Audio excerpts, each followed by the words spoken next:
Audio Jungle.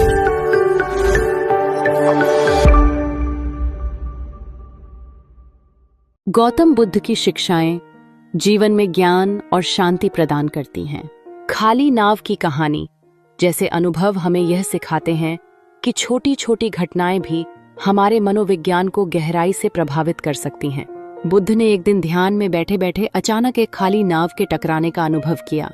यह एक साधारण घटना थी, लेकिन इसने उन्हें एक गहरी सच्चाई का एहसास कराया।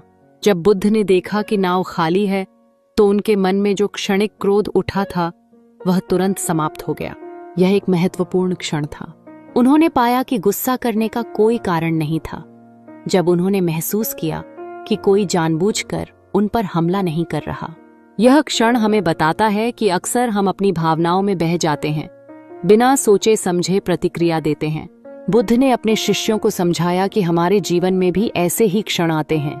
जब कोई हमें अपमानित करता है या हमारे प्रति निराशाजनक टिप्पणी करता है, तो हमारा पहले का प्रतिक्रिया करना स्वाभाविक है।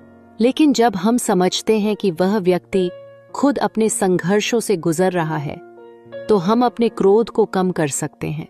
यह खाली नाव का दृष्टिकोण हमें उस व्यक्ति को समझने का एक नया नजरिया देता है।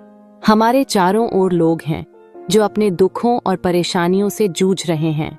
कभी कभी जब हम किसी व्यक्ति से टकराते हैं, तो हमें ज्यादा क्रोधित होने के बजाय उसे समझने की कोशिश करनी चाहिए।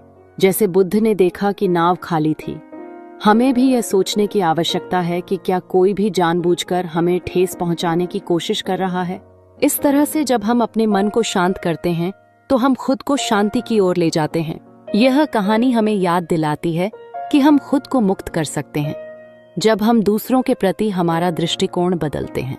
ऐसा करने से हमें सच्ची शांति मिलती है और इससे हमारे जीवन में एक सकारात्मक बदलाव आ सकता है।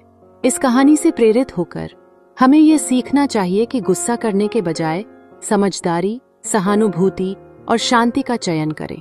बेशक जीवन में कठिनाइयां होंगी, लेकिन जैसे बुद्ध ने कहा, शांति हमारे भीतर से आती है।